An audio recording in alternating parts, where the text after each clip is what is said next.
Hi friends, मैं Naresh Kumar Meena, assistant professor, government law college Sirohi में पदस्थापित हूँ। आज अपन एलएलबी तृतीय वर्ष के विद्यार्थियों के अनुसार, सिलेबस के अनुसार भारतीय साक्ष्य अधिनियम 1872 पर चर्चा करने वाले हैं। तो हमने पिछली वीडियो में भी भारतीय साक्ष्य अधिनियम का डेफिनेशन पार्ट पढ़ा था। आज वापस हम एविडेंस एक्ट के इंट्रोडक्शन के बारे में आपको जानकारी देंगे। तो सबसे पहले हम ये बताना चाहेंगे कि न्यायालय में कोई मुकदमा या मामला कैसे जाता है और न्यायालय में किसी मुकदमे में साक्ष्य की आवश्यकता या साक्ष्य कब पेश किया जाता है या साक्ष्य की आवश्यकता कब पड़ती है। तो न्यायालय के द्वारा जिन मुकदमों को सुनवाई या निपटारा किया जाता है उनको हम दो भागों में बांटते हैं। तो न्यायालय के द्वारा दो प्रकृति के मुकदमे निपटाए जाते हैं, जिनको हम दीवानी मामले और आपराधिक या फौजदारी या दांडिक मामले के नाम से जानते हैं।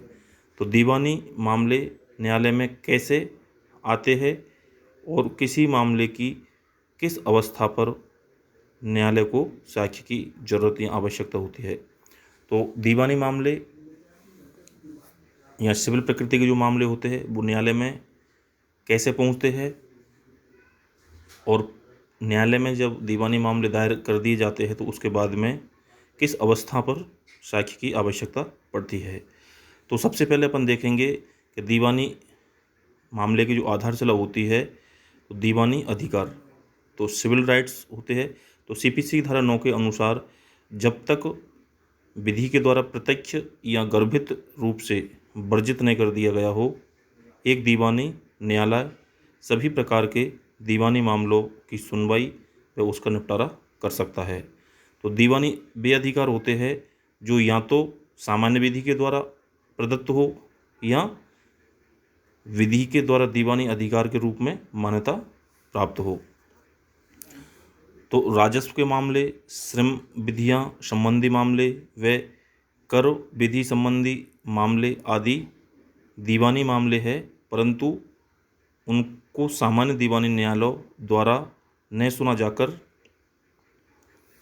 विधि द्वारा गठित विशिष्ट न्यायाधिकरणों के द्वारा सुना जाता है और निपटाया जाता है। अब इसके बाद में अपन बात करेंगे कि केवल दीवानी अधिकार के अंतर्गत या अस्तित्व के आधार पर, केवल दीवानी अधिकार के अस्तित्व के आधार पर कोई दीवानी दावा दायर नहीं किया जाता है, बल्कि ऐसा दावा किसी दीवानी अधिकार के उल्लंघन या अवहेलना होने पर ही दायर किया जाता है। तो कोई दीवानी दावा जो कोर्ट में पेश किया जाता है तो कब पेश किया जाता है? केवल दीवानी अधिकार के उल्लंघन के आधार पर, दीवानी दावे के अस्तित्व के आधार पर ही दायर नहीं किया जा सकता जब तक कि कोई दीवानी अधिकार का उल्लंघन नहीं किया गया हो।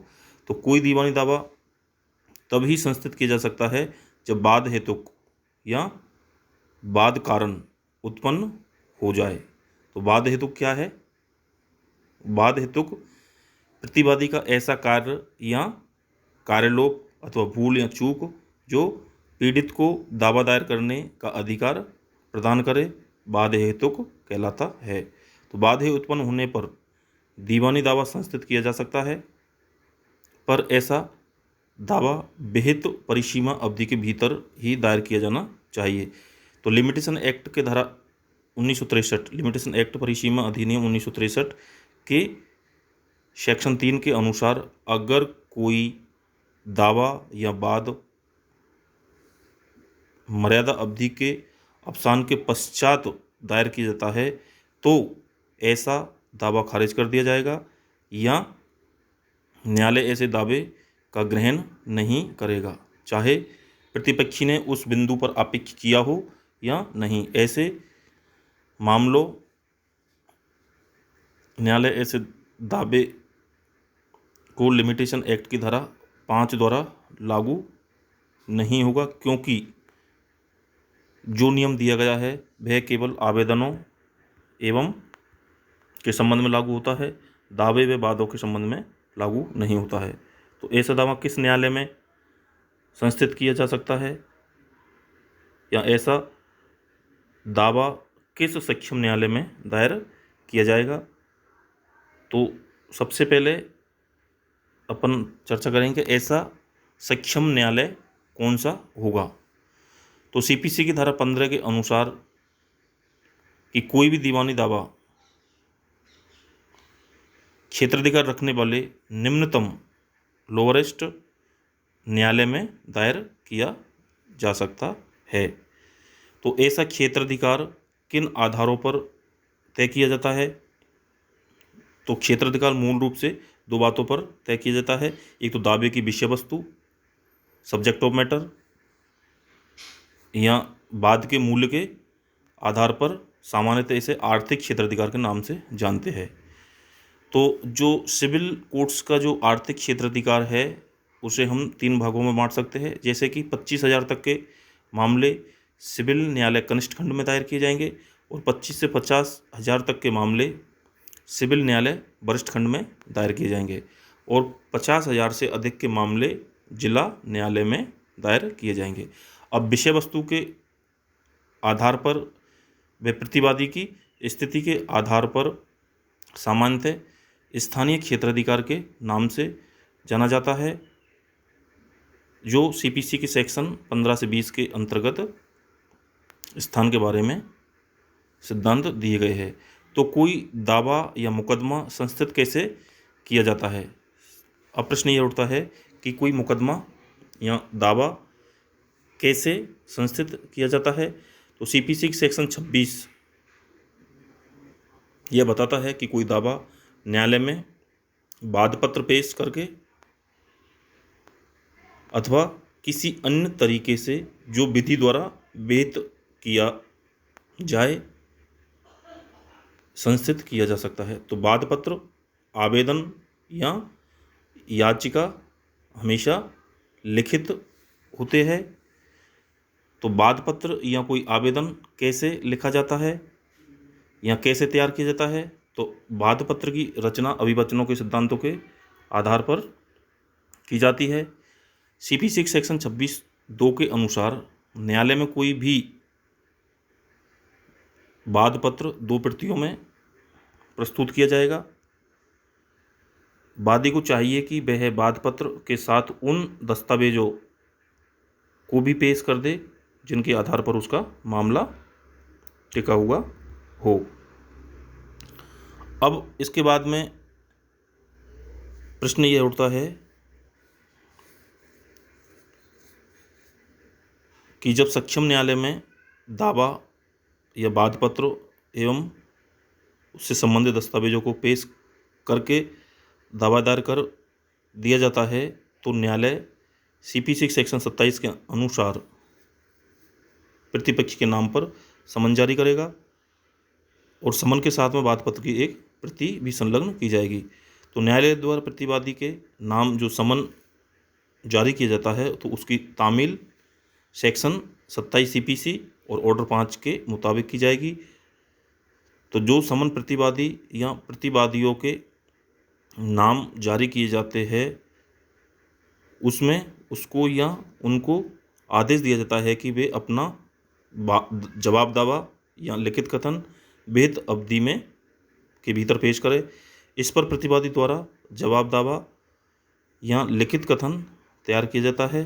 तो ऐसा जवाब दावा या लिखित कथन अभिवचनों के सिद्धांत के आधार पर लिखा जाता है और उसके साथ में शपथ पत्र भी संलग्न होता है। और हमारा कानून यह भी कहता है कि प्रतिवादी अपने जवाब के साथ उन सभी दस्तावेजों को भी संलग्न कर पेश करे जिनके आधार पर उसका मुकदमा टिका हुआ हो। अब इसके बाद में न्यायालय द्वारा पक्षकारों का द्वारा पेश किए गए दस्तावेजों पर प्रदर्श संख्या लगा दी जाती है। इसके बाद में अब न्यायालय को यह देखना होता है कि जिस बात को लेकर पक्षकारों में विवाद है वे विवाद के बिंदु कौन से हैं। तो यदि न्यायालय यह पाता है कि कोई विवाद नहीं है या पेश किए गए दस्तावेजों के आधार पर दस्तावेजों के अलावा बाद के निश्चय के लिए किसी अन्य साक्ष्य की आवश्यकता नहीं है तो न्यायालय द्वारा बाद की प्रथम सुनवाई पर ही मामले को निपटारा कर दिया जाएगा। लेकिन अगर न्यायालय को यह लगता है कि प्रथम सुनवाई पर ऐसे मामले का निपटारा किया जाना मुश्किल है तो न्यायालय विवादों का स्थिरीकरण करेगा।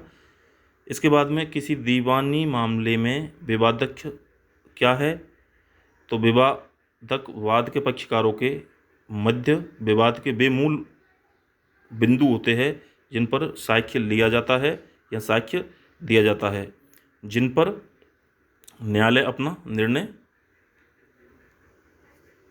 दे सकता है और उसके आधार पर पक्षकारों के अधिकार एवं कर्तव्यों का विनिश्चय निर्धारण किया जाता है। जब न्यायालय के द्वारा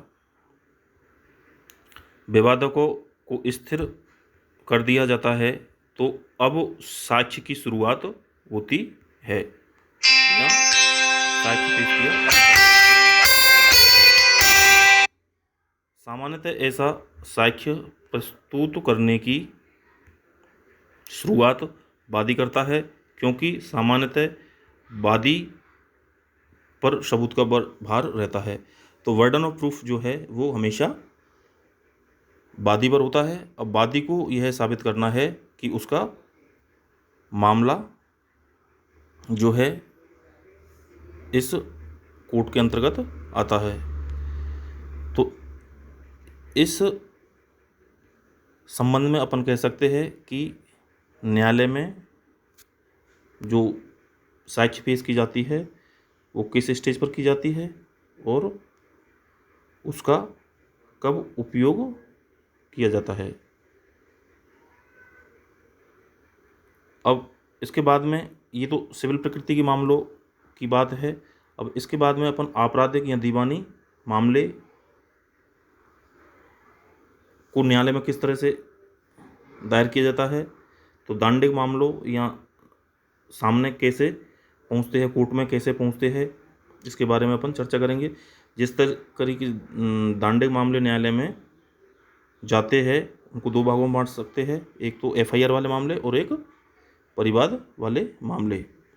तो एफआईआर वाले मामले जो है वो सीआरपीसी के सेक्शन 154 के अंतर्गत पुलिस अधिकारी द्वारा एफआईआर दायर की जाती है और एफआईआर के बाद में जब मामला नहीं बनता है तो पुलिस अधिकारी एफआईआर लगाकर मामले को ख़त्म कर देता है। और यदि प्रथम दृष्टा थाने के क्षेत्राधिकार में जो थाने का जो भारसाधक अधिकारी है उसको ये लगता है कि मामला प्रथम दृष्टा मामला बनता है तो वो एफआईआर सेक्शन 173 के अंतर्गत पुलिस रिपोर्ट पेश करेगा। उसके बाद में वो मामले कोर्ट में जाते हैं और फिर वहाँ से मामला शुरू होता है। इसके बाद में जो परिवाद वाले मामले होते हैं वो सीधे कोर्ट में चले जाते हैं सीआरपीसी सेक्शन 190 के अंतर्गत, जिसमें